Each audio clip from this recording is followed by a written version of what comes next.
Hello and good evening. Thank you for joining tonight's Wednesday webinar, Make the Most of Your Summer Break. So as a lot of you, maybe you have already had your last day of school before Memorial Day weekend, or maybe your last day of school is either tomorrow or Friday. I want you to make the most out of your summer break. Now, a little bit about ICANN before I get started is ICANN's mission is to empower Iowans to find success in career, college, and life. So essentially, your goal is our goal. And my name is Abby Martin, and I am a student success advisor for ICANN. My area of the state is that Northeast Iowa region, and my office hours are Monday through Friday, 8 to 4:30, and I'm available virtually or face-to-face on UNI's campus. Now, a little bit about that summer break. It's okay to sleep in and binge those TV shows, play video games, or however you fill your own bucket, but I only encourage you to do that the first few weeks of summer break. That time may go by really quickly when you're just relaxing. Relaxing and taking time for yourself is good, but sometimes you could extend it a little bit too much, and I want you to write out goals. At the start of summer break, write out goals and even make those little check boxes so then you can check it off when you have completed it. Too much free time will kill your productivity. So it might be difficult to get back into that routine of school. So staying into somewhat of a routine during summer break is highly encouraged, and use this summer to gain experience not available during the school year. So this could be looking at summer internships, summer jobs, job shadowing. If you're looking into a healthcare career or another career that does not take summer off, I would encourage you reaching out to them, maybe even to see if you can do an interview if you're not able to thoroughly job shadow that company. If you are a junior, going to be a junior, or if you are a senior, I would encourage you to start taking campus visits. Campus visits are very important. This allows you to get that one-on-one experience with the admissions rep to prep for your junior year, especially if you're looking at being a collegiate athlete, D1 or D2 schools. It's very important that you're looking advanced if you're wanting to be an athlete and taking these campus visits. That way you don't miss out on deadlines to your ideal schools, those 3 to 4 schools that you're looking at come your senior year. It's very good to start that college search process the end of your sophomore year, beginning of your junior year. Also, if you are looking at taking the ACT come your junior year, maybe in the springtime, March or April, I encourage you to start studying for the ACT. Right now, you might have more free time on your hands and not having to do any homework, but I still encourage you to exercise your brain and to think about the ACT or SAT. There's a lot of test prep resources out there. You can check your local library. You can ask your school counselor if you're still in school, or email them. I'm sure they're checking their email one day a week throughout that spring break or the summer break. Or you can go to actstudent.org or collegeboard.org/SAT. You can always look on our icansucceed.org as well website. If you still are unsure on where to find that ACT, SAT prep, feel free to email us. We're happy to help you find that. Now, I want you to exercise your brain, just like you're probably going to weights over summer break, or you're playing a sport to keep that strength in your body strengthened. It's also important that you strengthen your brain. So this could be if you want to, again, prep yourself for the ACT or SAT.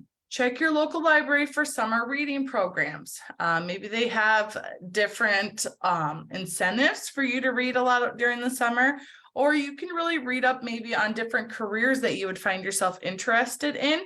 Just definitely have that open mind to different types of books or some way to exercise your brain. At the least, do a crossword puzzle or do those Sudoku puzzle, different things to help you with strengthening your brain, because it can defeat the learning loss during summer break. Summer jobs and volunteering. I mentioned this a little bit previously in our first couple slides, but volunteering and a summer job, that helps you with a lot of different transferable skills. So those are skills that can go from one job to the next. And some of those transferable skills you learn at maybe 15 or 16 can lead to a different job, maybe even after college, as you're working on your career when you have your college degree. So there's transferable skills like time management, teamwork, leadership, communication skills. Time management, again, like I said, is huge. It also helps you with exploring your career path. And it can help you with maybe even finding your ideal job, or it could also kind of be like a paid job shadow per se, but you're really just working that job. Volunteering, I'm not saying volunteer 30, 40, 50 hours a week this summer, but a little bit goes a long way. If you job shadow maybe at your local food bank and then maybe at an animal shelter or within your religious organization, that could also be a great place to look at volunteering as well. This also looks great on your activities resume. Now, people you may know is where you want to look. So I want you to be assertive about wanting to have a summer job. Look at posting it on social media. Posting something on social media could help you with giving you ideas that you have no idea that there was even a job that close to you. Restaurants and stores, local boutiques, local shops, you can look at maybe even a greenhouse. Sometimes there's some simple jobs that you can look at doing that can go a long way for that small business. I encourage you, if you have a college close to you, look at their local job board. There could be a lot listed there as well. That could just be for any student. Typically it's geared towards college students, but maybe you could look and see there could be something for a high school junior or senior who has their driver's license and a clean record. A local government job is really good as well. The pool, the library, the rec center, especially if you're looking at wanting to do something with youth or people, that's some good transferable skills there as well. But use those online resources if you really are stuck and not sure where to look. Indeed is a great spot to look for jobs as well.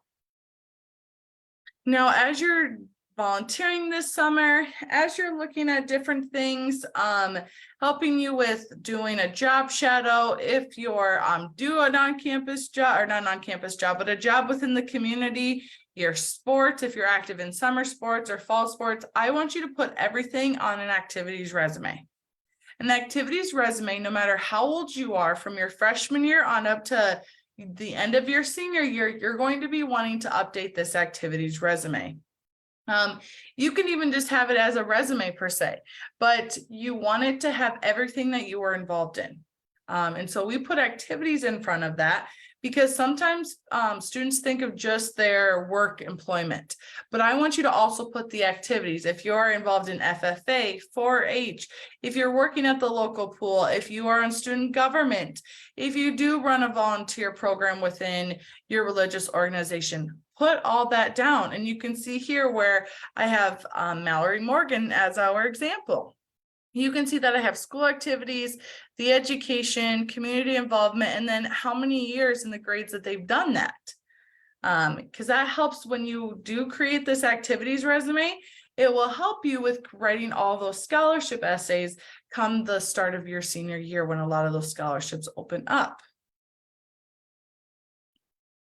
Now, social media is something that a lot of young students may think twice about. Social media, you want to have it cleaned up. I will say that in my previous employment, I would hire some college kids and we could check your social media account, or my friend was friends with you, but I wasn't friends with you per se. And I could see that because you were tagged in it, or my friend was tagged in it, and you had no idea that I could see that. Or TikTok, be careful with TikTok, students, because you could come up on someone's For You page, even though you might be doing a silly dance or some type of trend on TikTok. You don't want the wrong person to see that and get the wrong idea of what type of personality and skills you have. So I just encourage you as you go on through this summer and your goals within high school to be cautious of what you do put on your social media accounts. Also, you want to delete and unfollow accounts, groups, and people you don't know. You want to view privacy and tagging settings, making sure that no one can just tag you like the example that I just gave. Reset your passwords can be good, so then no one hacks your account, but also just making sure it's cleaned up and you have it in an appropriate format. Now, during the summer, I also encourage you, if you have the extra time, to develop a hobby. Find those things that you like, because maybe that hobby could lead into then a career. So, for example, if you like to scrapbook, which could be on Shutterfly or on different websites, or it can just be that general scrapbook from Hobby Lobby or a Joann's Fabric, where they have a lot of different things where you can scrapbook. That's another good idea. But that could lead into, if you really enjoy that, maybe that could have you look into a graphic design career, or music. Maybe that could look into a digital mass media career. So just these little things that might seem little today could lead into a big career of what you're looking into after high school. Check your local community college for business and community education activities that are going on in your community. If you want to maybe learn a hobby like pickling cucumbers, right? Or if you want to learn a hobby of making a pie from scratch, or gardening, if you check your local community college, you'd be surprised on a lot of business and community education courses that are out there that are maybe just a month long or maybe a couple weeks long. Now, if you are a junior going to be a senior, right now is crucial for you to learn those basic life skills. How do you do laundry? How do you cook? What type of soap do you put in the dishwasher? Because you do not want to put liquid dish soap. That could be a mess, as I have had some friends learn that the hard way. So learn these basic life skills to help you with prepping. Your organization, car maintenance, how do you check your own oil? How do you check your tires? And then also money and budgeting skills. Because if you learn it now while you're young and under your parents' roof or a guardian's roof, this would allow you to then help with that transition going on to living on your own. I want to end you with a positive quote: is everything good, everything magical happens between the months of June and August. So enjoy the summer nights and make the most with your family and friends, because that time is very crucial, and there's a lot of great memories that can be shared during the summer times. Now, places to help you with life after high school.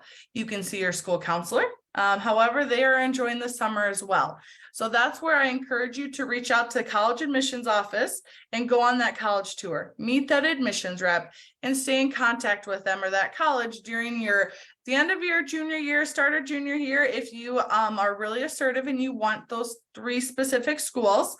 But especially that start of your senior year, so you do not miss those deadlines. If you're not sure where to navigate, maybe you're looking at 7 or 8 different colleges, maybe even 10 plus, and you would like someone helping you navigate through this, call us at ICANN. We can meet Zoom, we can meet face-to-face. We have a variety of different options available, and we're across the whole state of Iowa. So please feel free to reach out. That is my direct line, and I am the Student Success Advisor for the Northeast Iowa region, and I'm located on UNI's campus in Gilchrist Hall. That is my direct line. Or you can reach out to any ICANN representative if you are maybe a distance from UNI and you want to find out who your direct rep is. We are happy to help you. Now, I will give it a minute to see if I have any questions. And if you are watching this recording and you do have questions, feel free to email us or give us a call, and we are happy to help.